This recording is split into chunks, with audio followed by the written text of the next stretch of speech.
Hello, this is a guy who likes fanfiction and is too lazy to read, so here is Hakumei in audio form. Check the description for the links to the author. Chapter 16, Part 2, Exams. Konohamaru harassed Naruto to train him most the day, and it was only when he had followed Naruto to where he was meeting Zabuza, and he had made one of his subtle comments, that he finally ran off. Not one to be deterred, he showed up a little later, demanding to be trained. This time he made the mistake of referring to Haku as a girl. Haku had resigned himself to adults, making the confusion, but he at least got to freak Konohamaru out enough so that he didn't make that mistake again. Naruto had other things to think about anyways. The morning of the Chunin exams dawned clear, cloudless, and absolutely perfect. Naruto had plenty of time to watch the sun come up since he couldn't sleep. Even though it wasn't something that he should be worried about, he was worried that he would give himself away by being simply too powerful. Or someone would notice his cursed whiskers and know what they meant. Blast Fuzzy Wuzzy and his oh-so-obvious signs. Couldn't the demon Kitsune have been a bit more subtle? Even Gaara's wasn't quite so blatant. Almost, but not quite. Can't sleep? Gaara asked. Nope, Naruto sighed. I know how you feel. Naruto sighed and rolled over. I don't even know why I'm so worried. It's not like we really have anything to worry about. At least, not in the exams, Gaara pointed out. Yeah, that, Naruto sighed. Okay, that's something to worry about. Well, you're not the only one, Gaara told him. Everyone else has been off and on all night. Wave was nothing compared to this. We're actually. Naruto nodded, looking out the window. The morning sun was creeping into the room, and already everyone was stirring. They had a lot to get ready for. They had no idea what the exams would be like, but they did all know something. The man who was heading the first exam was a complete sadist. They hadn't caught the name during the talks of Kainen, but from what he had been hearing, he loved to torment the participants and leave them emotional wrecks. Hate had mentioned that the last year that he was up, one of the participants had returned to his village unable to continue his career as a ninja due to his newly developed extreme nervous condition. They might not be mere genin, but still, Naruto knew that psychological warfare was at least half of a war, and victory. This exam would test Naruto against not genin, but also fully fledged jounin. Well, worrying about it wasn't going to help at all. Alright, everyone, Naruto sighed, up and at M. You're all awake, so let's just do some extra training or something. Sounds good, Sasuke said, opening both eyes. He seemed to be in a better mood than last night, but Naruto still wanted to know who he had met. Do you want to wake up the girls? Haku asked. They're awake, Kimimaro said, not opening his eyes. I've been hearing them whispering together for a while now. Whatever it is, they've been giggling for quite a while. The boys exchanged nervous looks with one another. Sometimes their giggling was a completely innocent thing, and other times it was a calm before a storm of some kind. No one could think of any reason for vengeance, but that didn't mean much. Let's hope that they're giggling over their respective crushes, Sai said. They have crushes? Kimimaro asked. I thought that they were only female on a technicality, like Tsunade. She likes Jiraiya, Gaara pointed out. Oh yeah, I forget sometimes. I hope neither of them like me. Don't worry about that, Kimimaro, Sakura said, walking in. We weren't giggling about you. Well, there's nothing I need to worry about then, Kimimaro smirked. We have about 2 hours until we need to really get ready for the exams, Hinata said. Do you want to go over everything again? There's nothing to go over, Naruto shrugged. Loyalty to Hakumei as a whole comes before teams. Anko told us what the second exam would be, and as long as we just target other people and eliminate as many teams as we can, we'll pass the exam as good, but somewhat ruthless, genin. You want to take out Konoha genin too? Sasuke asked. We take out whoever gets in our way, Naruto replied, Konoha or not. The first exam was held in the academy. Even though there were no classes that day, Naruto found himself plagued with memories. He had never thought that he would miss this place so much. It wasn't like he had ever really been happy there. Yes, he had had Iruka, but other than that, he had been so alone. The other students, who had parents who knew what Naruto was, had always told their children to avoid Naruto, and in time, the loathing had passed on. Kiba, Shikamaru, Chuji, and he had only gotten together out of mutual disdain for school. Naruto doubted that he had been missed much. Yet, it somehow felt really good to be back and even better to be with everyone as well.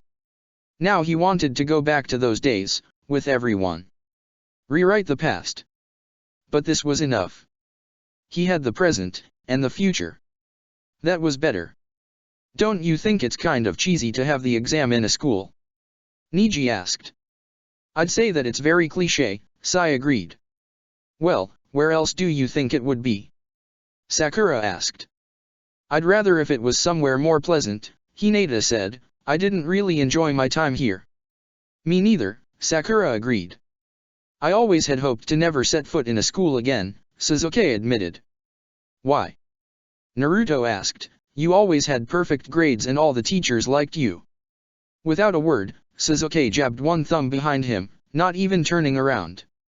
Naruto, Kimimaro, and Sai turned around to see a small group of girls following them, or rather Sasuke, with what could almost have been hearts fluttering above their heads. The girls jumped behind one of the classroom doors the second that they turned around. I'm not sure whether I should feel jealous or sympathetic, Sai told Sasuke. Those are probably the most predatory-looking women that I've ever seen.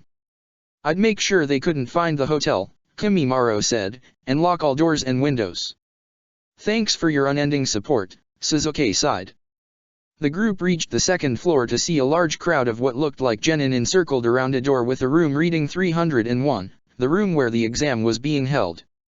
2 genin stood with their arms crossed, blocking the entrance and smirking. None of you are good enough to be Chiryunin, one of them, with a band across his face, sneered. Get lost.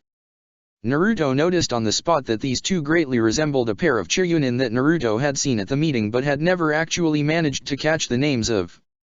From what he had seen, they were close friends who seemed to usually be paired together in assignments. He doubted that either was married, and neither of them was old enough to have a kid that age, unless they had been married at around 13 and had a kid right from the get-go. There was a genjutsu. Sakura coughed and looked at the sign. The others looked at it, and for a minute, Naruto didn't have a clue what she was getting at, then he almost started to laugh. This was the second floor, not the third floor.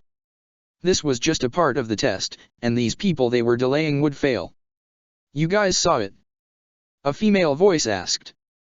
Everyone turned around to see a genin that looked a little older than them standing close by. She was a little taller than Naruto, like everyone, and her brown hair was put up into 2 buns on either side of her head. She was smiling in a somewhat friendly, somewhat dangerous way. My team already figured it out, but I hung around since I wanted to know who else would get it. She smirked a little. So far, you're the only ones who have. And to think you're grass nin. We're all Konoha genin this annoying? Oh, wait, there was also Shino, he was just disturbing. Well, Niji said in a slightly dismissive tone, you might find that you've underestimated those minor villages. It looks to me like Konoha might be powerful, but its genin haven't learned the single most important rule of a ninja, to improvise and think on their feet. Don't be too overconfident, Grass Nin, the girl replied. Konoha is the most powerful nation in the world for a really good reason. Naruto could almost see sparks flying between the two. Well, Niji said softly, we'll see just who is better, won't we? He walked past her, and looked behind at the others as if to say, well. Naruto shrugged and followed him along with the others. The girl's eyes followed Niji the entire way until they disappeared from her sight. When they were gone, she leaned against the wall and lowered her eyes. The only sound she made was a small sigh. That wasn't too bright, Sai commented as they walked up the stairs. Shut up, Niji rolled his eyes. I think he was trying to impress her, Sakura whispered to Hinata. It does seem like it, Hinata whispered back. Naruto grinned. Zabuza was not a happy person. It appeared that it was somewhat customary for the senseis of all the participants to sit around and complain to one another about what a pain their students were. While Zabuza was more than happy to tell the kids to their faces that they were hellions, deserved to be cut limb from limb, and say all kinds of insulting things about them and their mothers, it seemed kind of stupid to complain about them to a bunch of strangers. Particularly ones that were all searching for loose tongues to tell them their students' weaknesses. He was sitting next to a person named Baki, who was a Sanjounin, and was listening to Asuma, a member of Kainan whose Abusa had been told about, complain about his squad. "And there's the way that Sora kid looks at me," he was said, "honestly, you'd think I was an enemy nin or something." "What about you, Honda-san?" Kurane, a crimson-eyed woman who was also in Kainan, asked, "What are your students like?" Zabuza looked around, but everyone was staring at him, probably because he hadn't said anything yet. Baki was looking at him with a sort of greedy look on his face, and Zabuza was sure what he was thinking or hoping. "They're the most annoying brats on the face of the earth," Zabuza snarled, "all of them are too powerful for their own good, think they're immortal, and are as manipulative as you can get. I guess that's what you get. They have this weird little partnership that I've never seen before. So they won't fight amongst themselves?" Baki asked. "All students have bickering." "Oh, they fight amongst themselves," Zabuza said. Actually all he had ever seen between them was mocking and teasing. They have this weird unity that only comes out when they're in a life-threatening situation. He was lying through his teeth. It was funny. It didn't benefit him in the slightest to protect them. In fact, he might have made things worse for himself. If they stayed alive, they would always know a lot about who he was and what kinds of attacks he used. Yet, they all reminded him of something that he wasn't sure he wanted to remember. Something that he had suppressed a long time ago and would cause trouble if it was brought to light now. It was coming of its own accord. He had seen a group like that once. He had been a member of it. The Seven Swordsmen had had that close unity. They were the only ones who had survived graduation, and they had blocked those memories by becoming as close-knit as possible. The only woman in the troop had once told him that she would never love any of them as lovers because she saw that love is weaker than the bond they shared. But he had loved her. A long time ago, before the current Mizukage took control. Somewhere, he had never forgotten that bond. He had been such a fool back then, and had thought that it would last forever. Just like those kids, particularly that one, Haku. In a way, the boy reminded him of himself at that time, only Haku was not as blood-stained. Zabuza had joined when he was 13, nothing more than a child drenched in unwanted blood, and there he had found people like him. Hakumei was the same and yet different. It was composed not of murderers, but of victims. Every single one of them had faced some kind of merciless persecution. They were too free with their stories, and he had guessed what the Jin hierarchy were on sight. It was like looking at a slightly changed reflection. Maybe, in a way, he didn't want to see them share his fate. It would probably kill Haku. He was too dependent on the others. Sasuke would dedicate his life to getting revenge on the one who did it, and live on as an empty shell. Gaara might just snap the way he seemed to be always threatening to do. Sai would retreat into himself.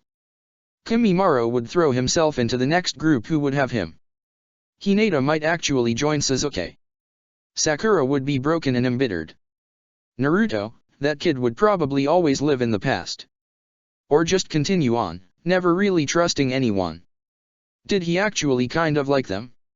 No, that was impossible. He had lost that feeling on that day.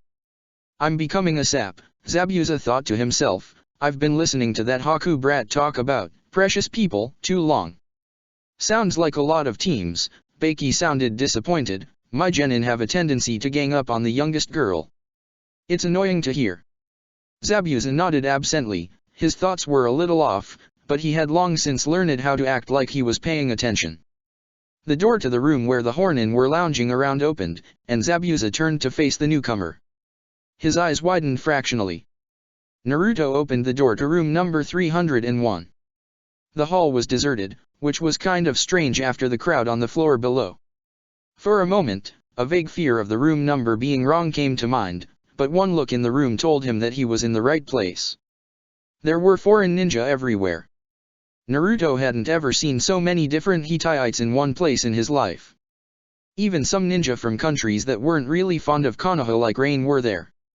IWA, which was now under Konoha's dictate, had made an appearance, but the genin they had sent were peaky looking.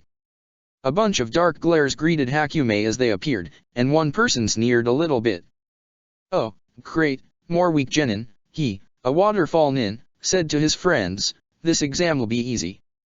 Why are you dragging me over here, Ino? A tired, bored voice asked to Naruto's left. Because I want to see the competition, a female voice replied. Naruto turned towards the voices and almost had a heart attack. Standing there, looking bored and a little annoyed, was Nara Shikamaru. He didn't look like he had changed a day, other than the uniform that he was wearing.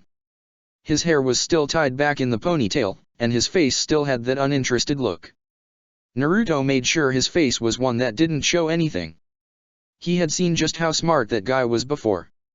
The girl in the group had long blonde hair that she kept in a high ponytail and what seemed to be pupil-less blue eyes. She was also wearing the uniform, but had tried to make it look as flattering as she could, using her hitai as a belt. She was looking at all of the guys in an appraising way and she seemed to be counting the number of girls. Naruto had a very vague recollection of her, but he couldn't think of her name. The other boy, who was overweight and seemed to be wearing underwear, with his hitai on it, was someone that Naruto knew right at the beginning. It was Chuji, another one of the dead lasts that Naruto had used to hang around with. Usually they would sit around in the gym and read manga or complain about school. Chuji had always been eating, and Naruto remembered hearing that he was teased a lot about his weight and was really sensitive about it. Wow, Kusa's sending a lot of people this year, Chuji remarked. You're some of the few who are our age too. This your first exam? That was strange, Naruto thought. Chuji didn't seem that different than he was before. He had been fairly friendly to people, even if he had only hung around Naruto because of convenience. He had never made all that much fun of him. Yeah, Kimimaro said, we all entered together. The three of us waited since we want to get promoted together. Really? Chuji asked. That's different. Well, we grew up together and well, it would be nice to celebrate on the same footing, Gaara told him. Shikamaru nodded, and Naruto noticed with a queasy feeling in his stomach that he was looking right at him. Naruto prayed that Shikamaru wasn't thinking what Naruto thought he was thinking. The girl wasn't really listening, she had learned over to Hinata and Sakura, but Naruto could hear the conversation. Hey, you two, she hissed, I have some interrogation for you. What? Hinata asked, looking a little surprised. Do hot guys grow on trees in Kusa or what? She asked. All I have are dog breath, Bug Boy, the laziest guy on earth, Chuji, and, well, them. She pointed over to a small trio consisting of 2 guys and 1 girl. The only person who really stood out in Naruto's memory was a guy with short, light greenish-bluish hair. For some reason when he looked at him, he felt the Kyuubi's seal burn a little. The guy turned around and noticed Naruto looking at him. He walked over and glared. Do you have some sort of problem? He sneered. Not really, Naruto said. Then you had better not make eye contact with me unless you want to die, he said. I'm Sora, the toughest genin here. I can kill any one of you, and if you look at me like an equal again I'll dash. Hey guys, Naruto yelled for the whole room to hear, this guy says he can beat all of us together. That caught everyone's attention. The whole room went dead silent as everyone slowly turned around to face Sora. The killer intent could have been cut with a knife and even the arrogant boy backed down a little bit. Naruto grinned at him evilly. You're dead in the exams, loser, Sora hissed as the other genin began to inch towards him. I'd sleep with one eye open if I were you. Now, a soft, polite voice said, Sora-kun, it's not a good idea to go picking fights with the foreign ninja. A young man who looked to be around 17 or 18 walked into view. He was pale, with white hair, black eyes, and glasses. He was smiling a little, but Naruto had a slight nagging feeling that he was more dangerous than he looked. Sora made a huffing, sneering sound. Who asked you, Kabuto? He glowered, this is your 8th time in the exam, right? Kinda pathetic. The other genin were slowly advancing, but when he retreated they seemed to think better of whatever they were planning. At least, they seemed to decide to save the fate they were planning for a time when he didn't have any friends that could help them. Kabuto looked at Naruto and smiled a little. I'm sorry about him, he said. Sora is a little proud. He has been trained personally by Danzo-sama, and has some trouble getting along with people. Naruto watched his retreating figure and raised an eyebrow in a very Sasuke-ish way. I suppose it would be prying to ask what the Godame Hokage sees in that guy, Naruto said.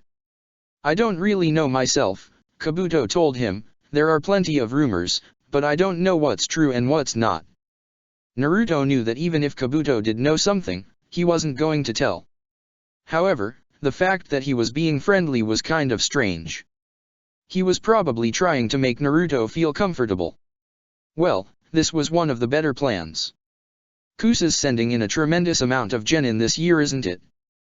Kabuto asked, not only you and your friends, but the other team that came a few weeks before. Naruto's ears pricked up. This was interesting. He had been told that the communication had stopped. There shouldn't have been another team. Really, where are they?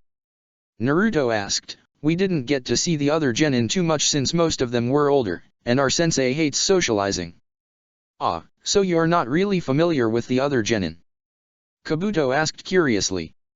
Nah, I guess we're as antisocial as our sensei, Naruto laughed, but felt a little uneasy. He felt like the answer was very important. There was a slight feeling of tension in the air, but as Naruto spoke he felt the pressure disappearing.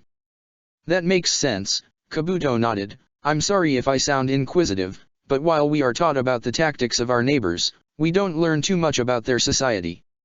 Hey, Takei, Sai called, Choji here says that he can eat 30 bowls of ramen in one shot.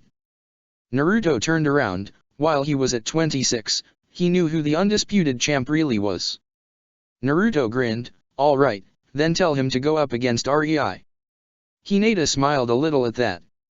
Everyone knew that she could eat an amazing amount of food. She had won the first and only eating contest that Hakumei had ever had. By a landslide. Choji looked over at Hinata, who was a very dainty-looking girl really, and narrowed his eyes. I now have no trust in appearances anymore, was all he said. Hinata giggled. The guys were pretty surprised when I managed 35 and Takei almost managed 27. I did feel a little sick after that though. The blonde girl stared at Hinata with an open mouth. I'm not sure if I'm jealous or just shocked. It was really weird, Sakura shrugged. So, you're... Oh, the girl slapped her forehead. I'm so rude. I'm Yamanaka Ino, this is Nara Shikamaru and Akimichi Choji. We're teammate. It's really nice to meet you. I'm Emi, Sakura said with a bright, winning smile. This is Takei, Masaru, Rei, Ryu, Shinta, Haru, Yuma and Hideaki. It's great to meet you. There were some polite mutterings, but the real interesting introduction was Sai. It's very nice to meet you, Miss Gorgeous, Sai said, for the first time in his life giving someone a flattering nickname. Databia, Naruto said, with very wide eyes. Sai had actually said that? Seriously?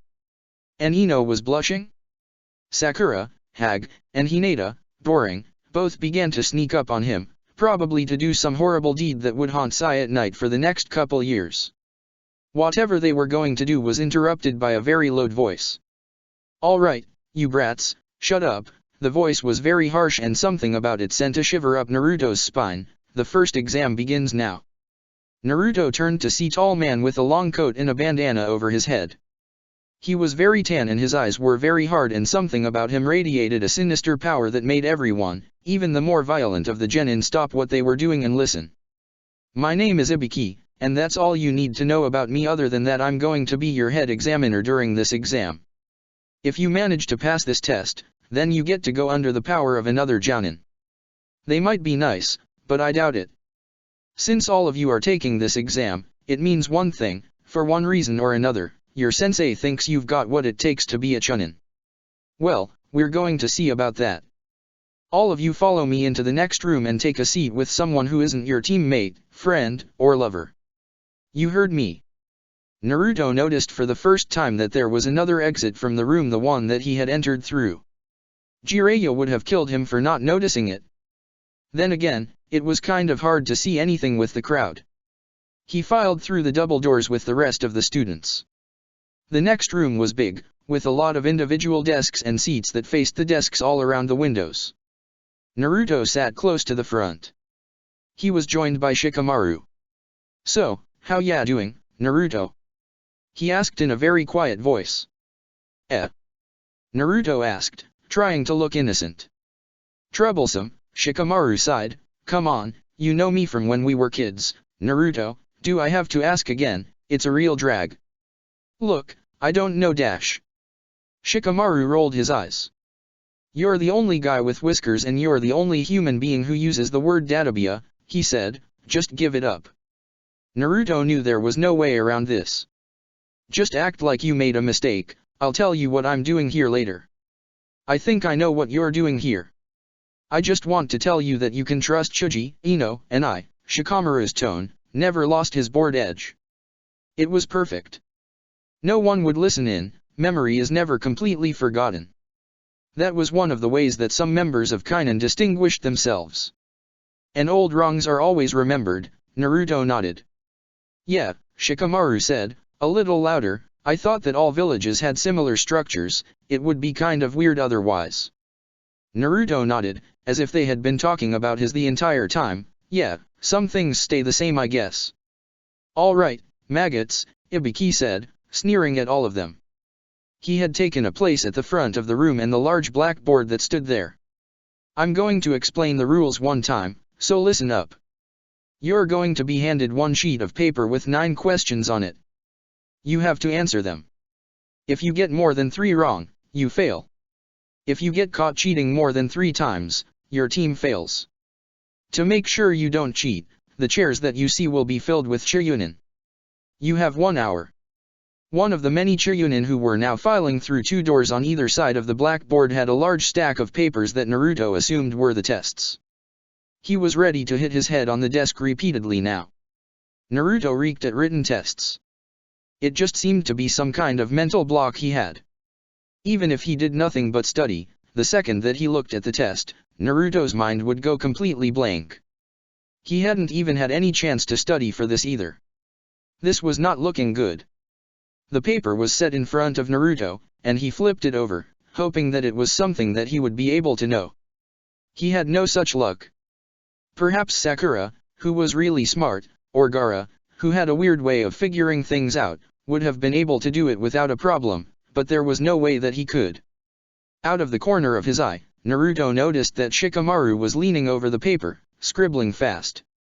If only he would move his arm, just a little tiny bit, but then the Chiryunin would probably notice that he was looking.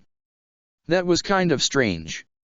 After all, cheating was usually a huge deal, why was it that you had to get caught 3 times before you were thrown out?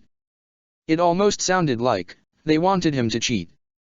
Of course, they weren't testing them on the test, they were testing them on how they could get information without getting caught.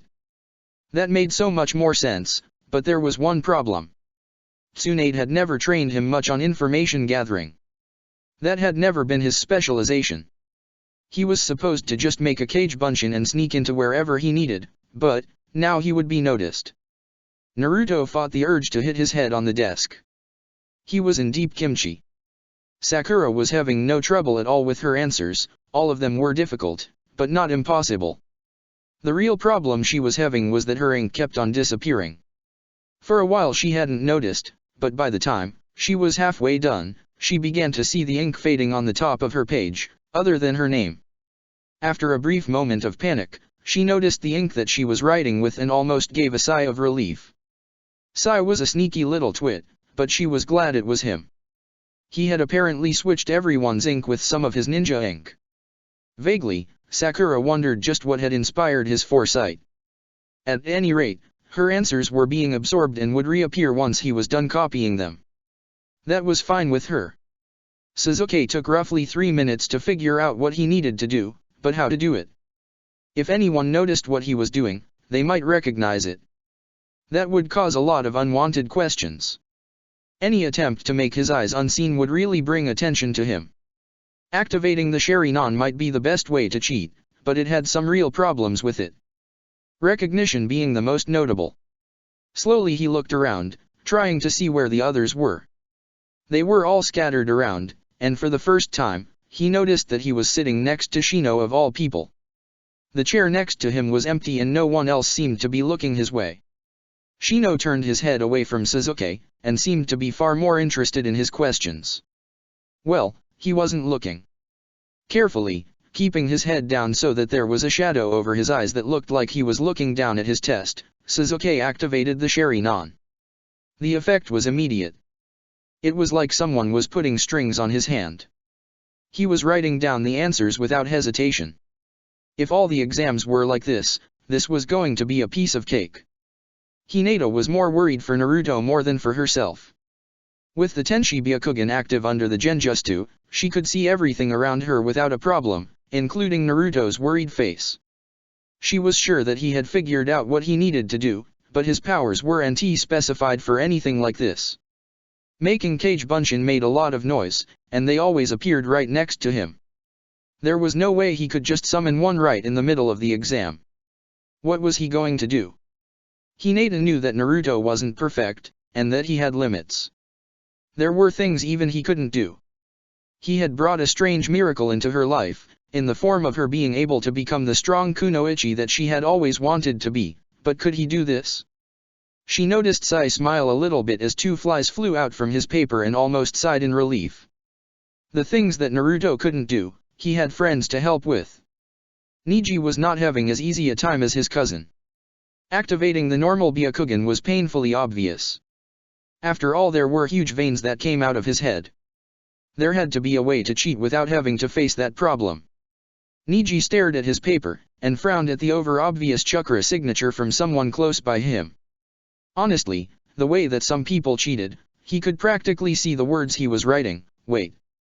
Neji had trained himself to not only use the Byakugan but to be able to sense people's chakra and what it was doing even with it closed.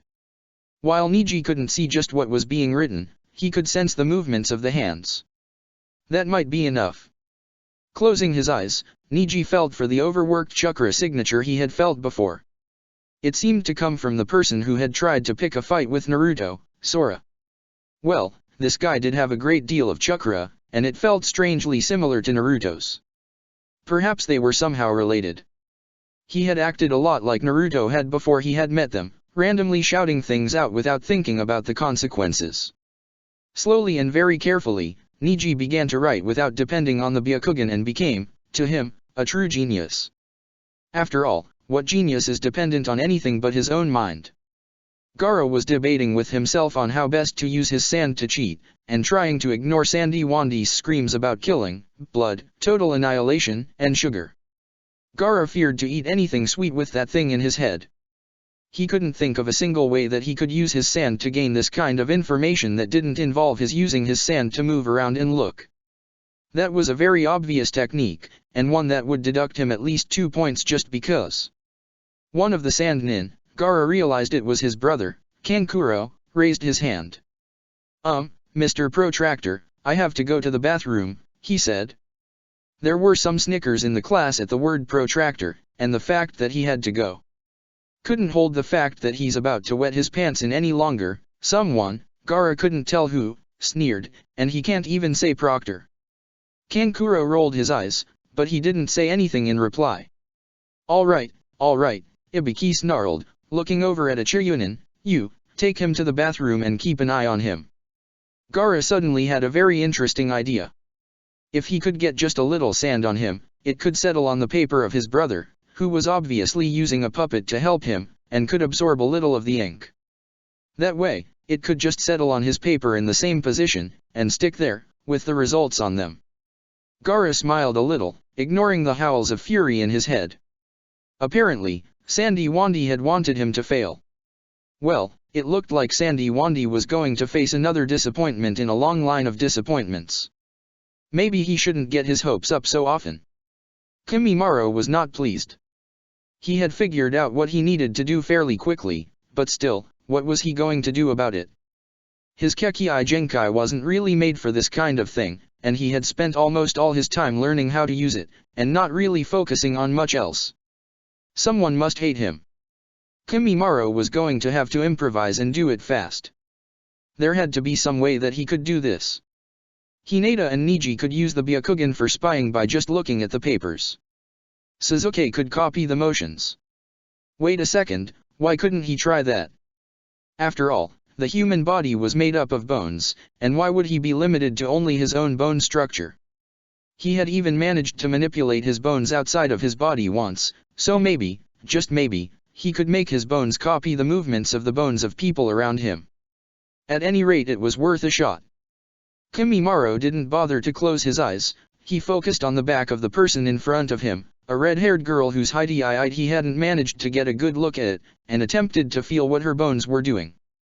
There was a weak, very weak, feeling of the motion, and Kimimaro increased his attention. She was writing, Kimimaro could tell because of the periodic motions of her hand bones. This just might work. Carefully, copying the placement and motion of her hands, Kimimaro began to write himself. The things that came out of the writing looked like they were probably answers. They were a little shaky, but Kimimaro supposed that could be mistaken for nerves. He had done it. Haku was working with a very, very complicated system of ice mirrors that had to be set in just the right places to reflect a paper with the answers on them. It was a very complex way to do things, but it was working. The problem was that he had to know how to adjust the mirrors just right. They were all in small inconspicuous parts of the room, and they were all being carefully manipulated so that they reflected the next mirror perfectly. As carefully as he could, Haku was freezing water in the air and making it aim for Sakura's paper. Finally, he caught the reflection that he wanted and smiled, just a little. This exam was easier than he thought it would have been. Naruto was almost about to die from horror. He had no idea what to do, and no skill that would help him.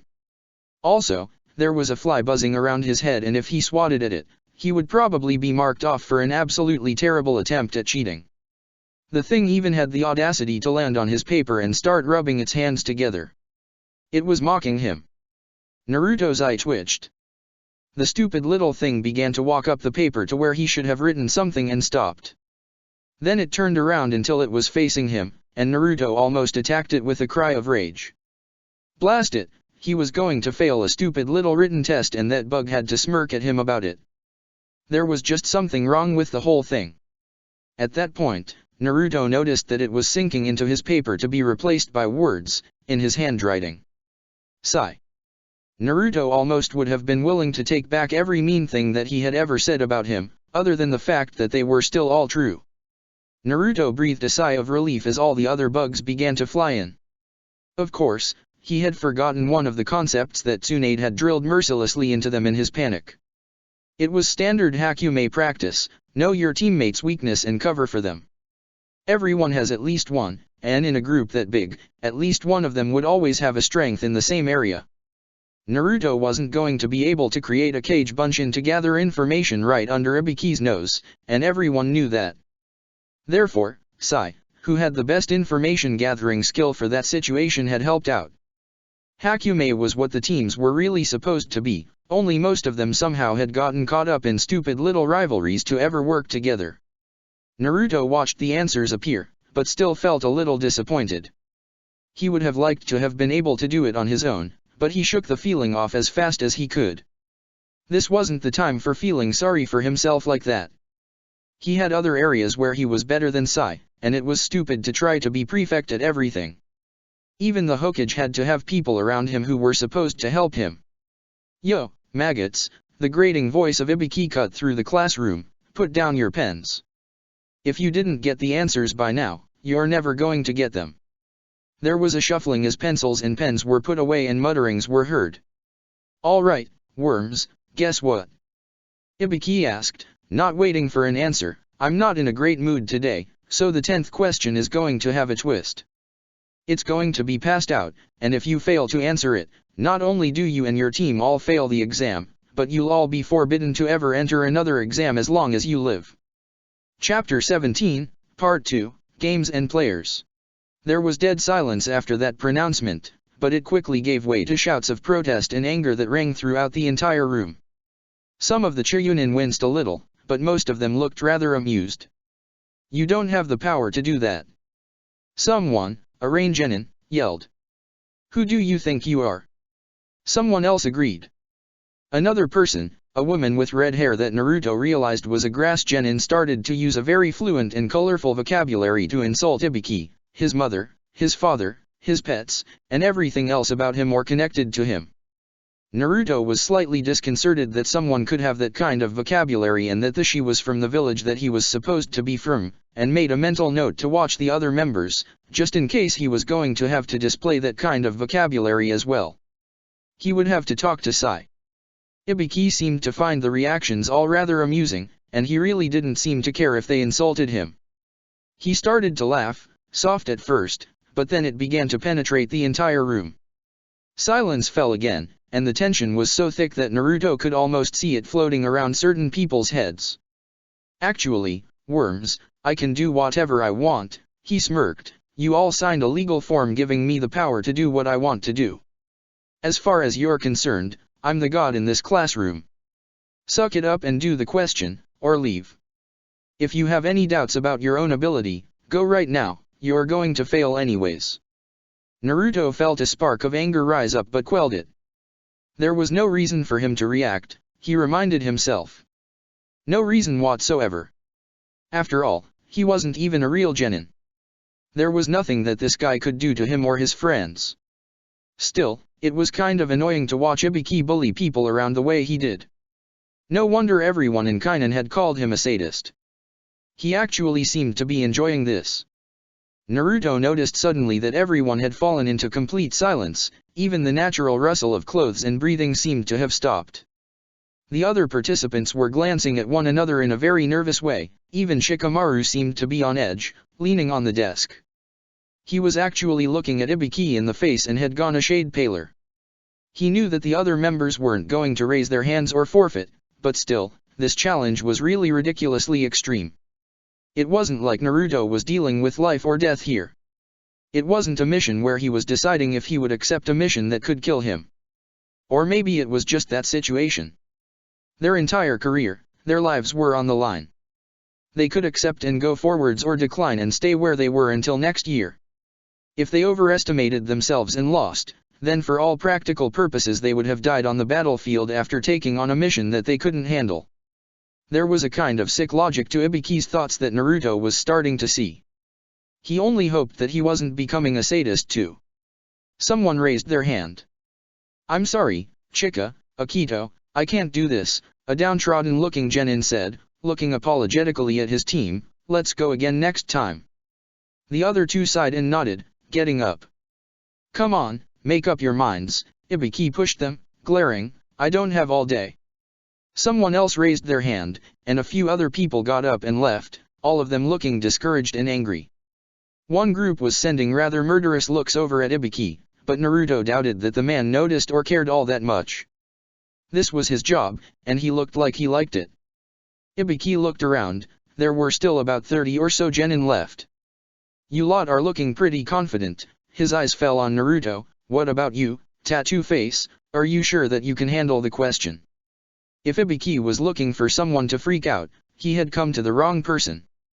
Naruto's eyes narrowed. He wasn't going to shout around like an infant, but he sure wasn't going to be bullied either. If I can't go forwards, even if I'm taking a risk, I'm not ready to be a Chiryunin, Naruto said, this time, it's my career, next time it'll be my life. Besides, even if I fail, I'll become the world's most dangerous genin, and then it really won't matter what rank I'm at, I'll still get assigned the tough missions. Besides, I never thought I'd do well with little kids anyway. Ibiki smirked, you sure are confident, was all that he said. He looked around, rounding on another person. One of the girls from Suna, Matsuri, was looking like she would have very much loved to raise her hand, but one look at Tamari, who gave her a look that said plainly, if you do it, you're dead, changed her mind. She sat, looking very pale and completely terrified that she was going to stay a genin forever.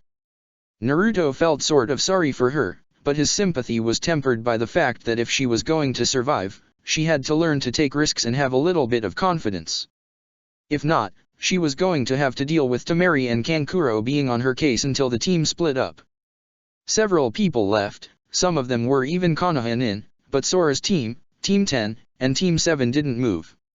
Sora was looking annoyingly confident and Naruto found himself hoping that he failed, just so Naruto could see that smirk wiped off his face and glowed a little. Finally, when the room was much emptier than it was when the exams began and Naruto was starting to wonder if speaking could produce an echo, and Ibiki looked around again, taking in the remaining participants. So, you're the only ones left, are you? Ibiki said, well then, you're a really confident group, you know that? Alright, those of you who stayed, pass. It took a few seconds for this statement to sink in. But what about the 10th question? Ino managed out amongst the startled stutters of about 5 other people whose brains had rebooted faster than the rest. That was the 10th question, Ibiki told her. I am here to test if you have the mental state necessary to be Chiryunin. Power is not the only thing that matters. You have to be able to face missions that you may die from, and face chances that you will be tortured for information. Slowly, and deliberately, Ibiki took off his hat. Naruto's stomach clenched a little. Ibiki's head was covered in knotting scars that ran all along it. Ibiki looked around the room, noting with apparent satisfaction the looks of horror. You have to bear that torture, Ibiki continued. All of you withstood a high amount of mental torture, now we'll see just how well you do with physical tests. There was a loud boom and crashing noise, and Ibiki was suddenly blocked off from view by a very large purple banner reading, introducing Mitarashi Anko, beautiful proctor for the 2nd exam. A young woman walked out from behind the banner and grinned at the genin, waving a little and winking at a few of them that she seemed to think were good looking. It was one of the members of Kainen, the woman with the short, purple hair and the carefully designed outfit that Naruto had noticed. She surveyed the genin and grinned at Ibiki as he came out, not looking the least bit fazed by the sudden entrance. Hey, you scared them good, senpai. She smirked. There's 3 less than last time, and here was me thinking you were getting old. You're early, Ibiki said stoically. So? Anko shrugged, you were done. I didn't see any reason to procrastinate. It's not like they're going anywhere and you monologue too much. Ibiki's eyes narrowed fractionally. Anko waved again to the entire group, looking cheerful. Hello, everyone. She cried, I'm the beautiful proctor of the 2nd exam. I know that all of you are overcome with admiration for my beauty, but unfortunately for you, I've got someone I'm interested in, but if you still really want to try, if you buy me dango, you might have a chance with me, but not otherwise. Anyways, it's my job to explain to you the rules and the purpose of the 2nd exam, so follow me. She ran to the window and looked like she was going to jump out of it, but seemed to change her mind and walked out the door where the Chiryunin had come in. Everyone else watched her with growing worry, hoping against hope that the exam wasn't something she chose, since the insane woman might have had them doing pretty much anything from walking a dog through a minefield to jumping off the Hokage monument. As they all filed out one by one, Ibiki's eyes trailed a few of the backs. He nodded a little and turned away. Yes, they definitely weren't genin level, but they were above the level that his superiors had assumed as well. As a Chiryunin passed him on his way out, Ibiki spoke. Don't worry, everything is going according to plan. Anko led the little group to a fairly seldom used looking training ground that was both overgrown and gave a slight feeling of danger. Inside of a rusty looking fence there was what seemed to be a very large forest. There wasn't any sound of birds or normal insects coming from it, and they made Naruto feel even more uneasy. Welcome to Training Ground 44, Anko called out, also known as the Forest of Death. Somewhere a cricket chirped as the genin digested this new information. You're joking, right? Someone in the crowd asked. Of course I'm not. Anko huffed, I'm being dead serious. This place is known as the Forest of Death for very good reasons, and guess what? You guys are going to have to get to the center of it. That's the 2nd exam. This place is going to be your home for the next 3 days. There was another period of silence while they waited for her to say that she was joking. So we have to navigate this place. A voice asked. It was a sick-looking boy with whitish hair who had a kusa headband. Shouldn't be too hard. Oh no, brat, Anko's eyes glittered. Without warning she had thrown a kunai that nearly hit him in the face. As it was, it only glanced by, drawing a little blood. The boy didn't have time to react before Anko was right behind him, with another kunai at his throat. I love dealing with overconfident kids. Anko said, licking her lips a little and grinning, they're always the first ones to get themselves killed in battle. The boy, who already was a couple shades too pale, almost as pale as Sai, went a shade paler. He seemed really surprised that a special jounin had the ability to do that. Naruto was glad he hadn't opened his big mouth. What would have been worse was that he would have dodged it on instinct, leading up to very awkward questions since no genin should have been able to dodge that attack. Hey, lady, a crabby voice called, as the red-haired grass genin glared, aren't you supposed to tell us the rules, not kill us? Anko giggled again. OPPs, how silly of me. She turned around, but not before another kunao had flown by the girl, slicing off a small piece of hair. Back to business. All right, kiddies, you have to sign a waiver, since there's a really good chance you're going to get killed. Then you'll be given one of two scrolls. The scrolls are either heaven or earth, and you need both so that you can pass. This exam will divide the number of teams in half, since in order to get the opposite scroll you have to take it from another team. Get it? What are the rules? Sai asked. Don't die, Anko said, smiling.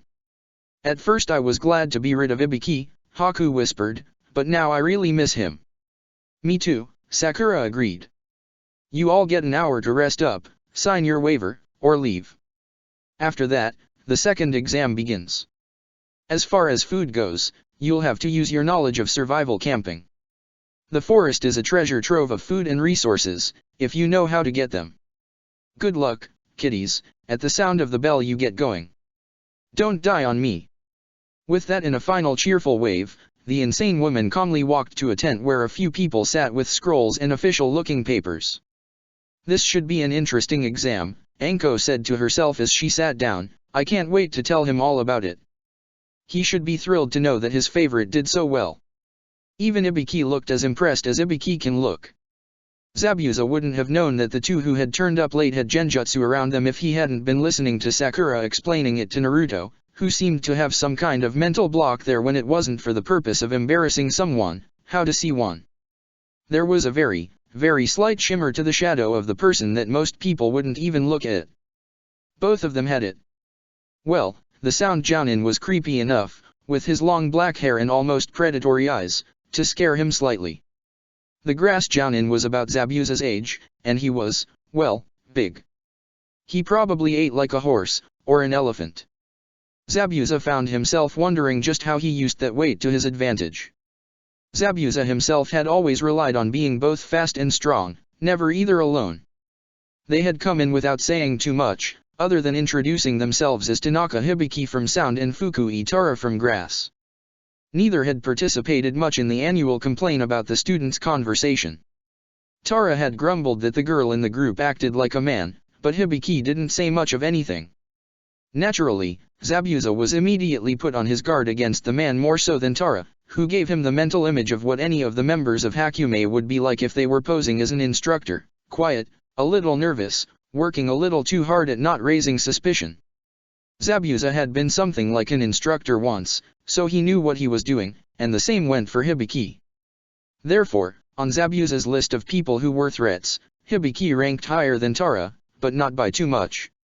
Also, Tara and he were both supposed to at least have some sort of dealings with one another, and both of them were using an excuse for not knowing. Zabuza's excuse of being antisocial checked out since there was always one person who didn't have anything to do with anyone. Tara was a little late to the party, but he had saved himself by saying that he had heard of him but had never seen him in person. That would mean that he had either been sent later, been sent information about the mission, or was lying through his teeth. Zabuza would have bet his Kubikari Hoko that it was the third one. So, they weren't the only ones playing games here. There seemed to be more going on during this exam than met the eye.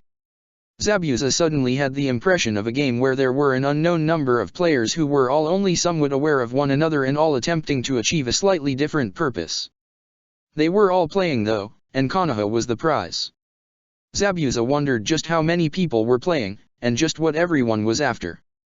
There was the Hakumei/Kainan alliance that was after the same thing at the moment, Danzu, the fake Grass Nin, and the Sound Nin. Any one of them might be allied with someone else.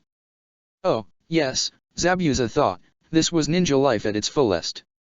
He had no idea who his real enemies were, and the only people who he could somewhat trust were a group of kids. The irony was amazing and kind of disgusting at the same time. Zabuza was never going to take job offers from shady businessmen again. It got him involved in major conspiracies that he had hoped to never be involved in. After all, the one he had been in with had worked out so well. If Geto wasn't dead already, Zabuza would have killed him. The door opened and a man wearing a Chiryunin uniform walked in. Hey take Kakashi, Meta Gai, Ueda Baki, Mota Sito, Yukimara Nanashi, Kenshin Honda, Ui Kurane, Sarutobi Asuma, Niwa Satoshi, Tanaka Hibiki, Fuku Itara, Tio Tsukiko, and Himura Mai. Congratulations on your genins passing the first exam. Please be at the site specified on the map in 3 days' time. If you'll excuse me, I must go to room 676 and speak to those waiting there, the man said, bowing, and left. Everyone started to get up to go without too many goodbyes, and Zabuza found himself looking straight into the amber eyes of Hibiki, who seemed to be sizing him up. For the first time in a very long time, Zabuza found himself feeling truly uneasy. This man was a killer. What was worse, there was something off about him. Almost as if there was a film over his eyes, and it actually sent a slight shiver up his spine that he hadn't felt for a very long time. Not since the time when he had faced the Mizu cage for the last time. Hibiki broke eye contact, and Zabuza felt the feeling leave him. He watched the sound Jounin as he walked away, but didn't turn away. There was no way on this planet that he was going to expose his backside to that man. Naruto, Sasuke, and Sakura sat down after signing their waivers, and waited for the others. They had received a Heaven Scroll, and were looking around to see just who had Earth Scrolls. After all, it never hurt to know who to track down later. So, Psycho Woman wants us to be in the center in 3 days, Sasuke said thoughtfully. That means that it's going to be an all-out war in there. Everyone's going to probably go for us or the other young genin. Well, it'll be fun, Sakura smiled. I'll enjoy seeing the shock on their faces. It's a waste of time, Sasuke disagreed. What's the hurry? Sakura asked. Guys. Naruto sighed, I can't believe I'm acting as the semi-sane voice of reason, but we need to keep ourselves under control. If I start throwing Rasengan around, people are going to wonder just where I learned it. Masaru, you can't use your Kekkei Genkai at all, Emi, people are going to wonder just who taught you those techniques. We have to act somewhat normal. Takei's right, Sasuke agreed, we have to control ourselves or the whole thing's blown. Yeah, Sakura sighed. Killjoys. So, you're one of the other Kusa teams that they sent, a voice said. We'd heard there was a couple. It was the foul-mouthed redhead that had tried to curse Ibiki out in her team. The sickly-looking boy seemed to have recovered from Anko's attack, and another dark-haired boy in a very lumpy shirt was with them. They were all only a little older than they were, but Naruto could tell they were hiding their true power as well. Probably until they were in the forest. Yeah, Sakura nodded, our Psycho-sensei signed us up at the last minute. Our tub of lard didn't do much better, the girl said darkly, and muttered some other, more unpleasant things about their sensei. Kyoko, knock it off, the brown-haired boy grumbled. Shut your trap, owie, Kyoko snarled, if I want to call that total crap for brains a transvestite, I will, and I'd like to see you try to stop me. This is a sign of your repression again, the pale boy sneered. I told you that I'd be happy. The only response was a very loud, very long procession of swear words. What is this harmonious sound I hear? Sai's voice asked as Hinata, Gaara, Haku, Kimimaro and Niji came up. How is it that we missed one another? Be careful, Hideaki, Kimimaro said in an amused voice, she might bite your head off. Really? Sai looked surprised, I knew that they could suck out your soul. Kyoko gave them all a very dark look, but didn't do anything. She seemed to be thinking over what fate would await them when they were alone in the woods. The other two were smirking a little bit, looking over at their female teammate thoughtfully. Despite the lightness of the situation, Naruto felt a little uneasy. Kusa hadn't told them anything about sending a new team. It looked like he was going to have to send a message asking about this, and the names of the genin. Naruto would bet almost anything that they would have never heard of any one of them before in their lives. I'll bite your head off, you dash, Kyoko began to Kimimaro, but he interrupted her. And I'd let you, Kimimaro grinned at her, I don't hit girls. You chauvinistic pig. Kyoko muttered, I'll make you regret that. Looks like your friend has some real social skills, the pale boy said to Naruto, especially with the ladies. I don't think I've seen her want to kill someone so bad in a while now. You should see him on Ghost Story Night, Sakura smirked, he's a scream. Well, we just wanted to introduce ourselves since we're all from the same village, the pale boy said. That's Kyoko, as you've found out, that guy over there is Aoi, and I'm Ren. But just because we're from the same village shouldn't mean that we can't fight if worst comes to worst. Understandable, Suzuki agreed, we'll avoid one another, since there are plenty of pickings, but if you're the only people we find, and we still need our scroll. I'm glad we can get along, Ren smirked, it's nothing personal. Absolutely not, Suzuki agreed. Naruto wished that the bell would sound. This was making him more and more uncomfortable. It was fine when he had been with the Konoha teams, but this group just seemed wrong. Maybe they were too much alike, or maybe they were too different. Naruto didn't really know. He noticed Kabuto sitting alone, reading a book, and probably waiting for the bell to ring. He was a strange one too, but Naruto didn't feel that he was too dangerous, at least not yet. Team 7 would occasionally look over at them, but Naruto ignored them.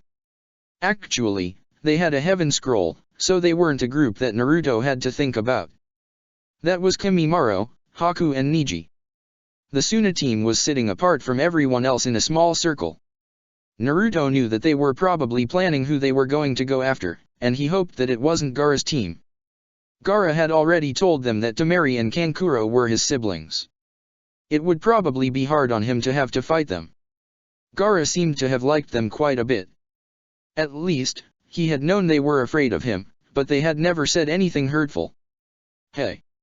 A voice called over to them, and Naruto noticed Ino motioning to Haku, Hinata, and Sakura.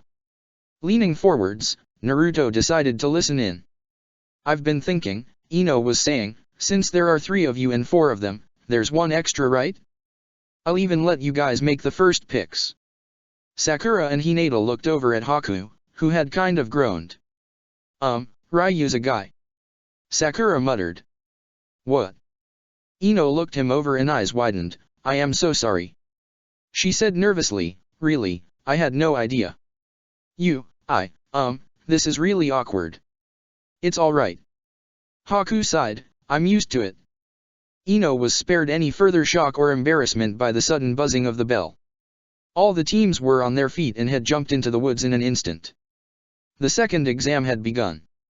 The wagon bumped harshly, making a grating sound that set Tsunade's teeth on edge. She hadn't really wanted to come in the open like this, but Jiraiya had insisted, saying that they were too well known not to bring attention to themselves. If they were going to sneak in, it was going to look suspicious. Besides, Tsunade knew all too well that they were already under some suspicion since they had never aided Konoha when it went to war against IWA. The guards at the 2 huge doors took their passports uninterestedly, and then did a double take when they saw the names.